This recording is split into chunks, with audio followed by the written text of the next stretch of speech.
You know that moment when someone says something to you and your whole body just tightens up, your jaw clenches, your chest gets hot, and for the rest of the day, you can't think about anything else? What if I told you that reaction has nothing to do with them and everything to do with something you can actually fix? Here's what nobody tells you about anger. It's not a character flaw. It's not proof that you're weak or immature. It's a signal. And like every signal, once you learn to read it, it stops controlling you. The people you know who never seem to get rattled, they haven't had easier lives. They've just learned to read the signal. And by the end of this, so will you. Chapter 1: The Illusion of the Offender. Here's the first psychological truth that will quietly change everything. Nobody actually makes you angry. I know that sounds wrong because it feels like they made you angry. It feels direct, immediate, like cause and effect. But here's what's actually happening inside your brain.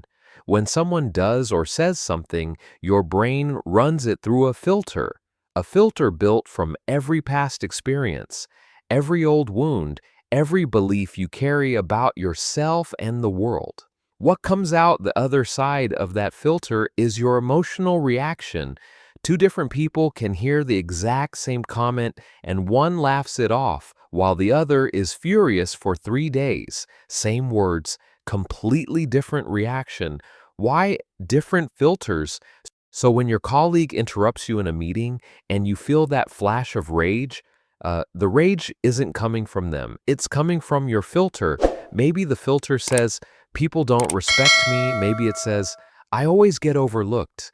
They didn't install that filter, life did. But here's the good news, you're the only one who can update it. The moment you stop outsourcing your emotional state to other people's behavior, you take back control. And control is exactly what anger steals from you. Think about the person who bothers you most right now. What does your reaction to them say about your filter? Chapter 2: The Real Face of Anger. Most people think anger is the problem. Psychologists know it's almost never the real emotion. Anger is what shows up at the door, but something else sent it. Think about it this way. Anger is the bodyguard emotion. Whenever you feel genuinely threatened, emotionally threatened, anger volunteers first because it looks strong. It looks in control, but behind it, almost always, is something far more vulnerable. Embarrassment, rejection, fear of being seen as not enough. Sadness that someone you trusted let you down. Your friend cancels plans on you last minute and you're furious. But sit with it for a second. Is it really anger, or is it the quiet sting of feeling like you don't matter enough for them to show up?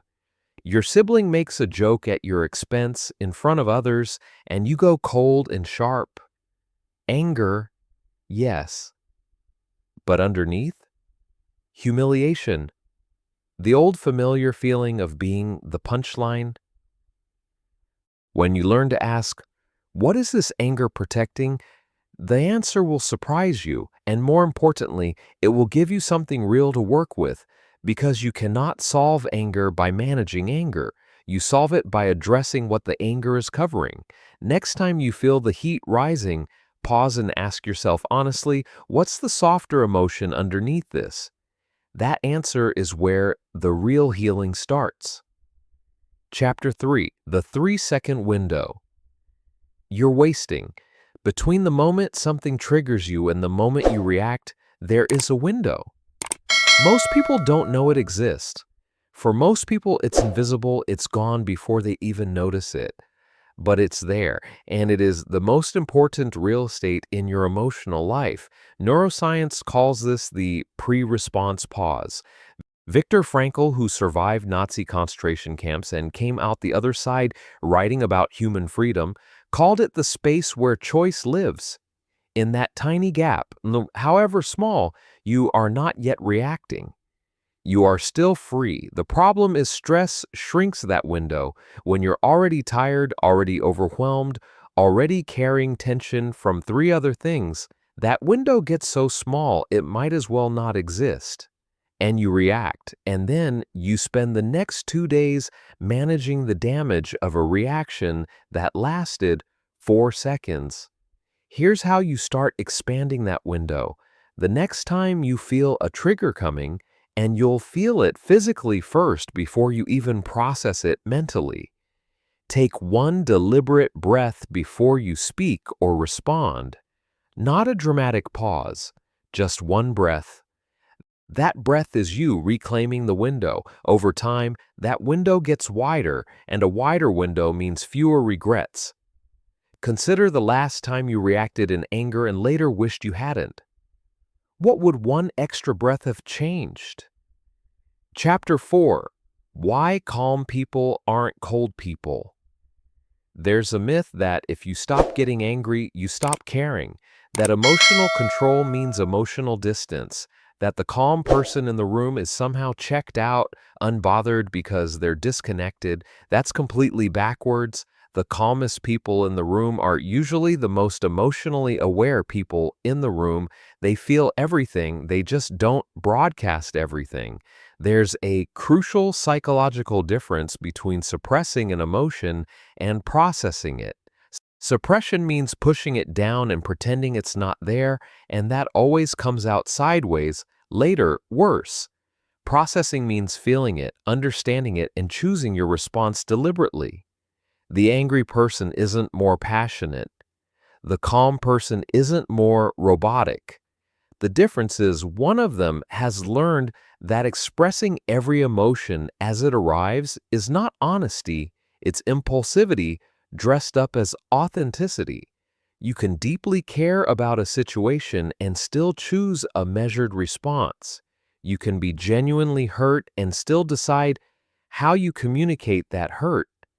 Emotional maturity isn't about feeling less, it's about choosing more wisely what you do with what you feel.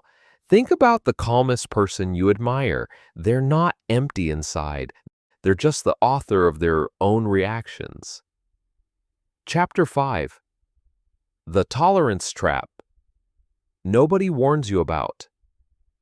Here is something most psychology content won't tell you. Sometimes you're not angry because you have poor emotional control. Sometimes you're angry because you've been tolerating something you should have addressed long ago, and anger is your internal alarm system finally going off.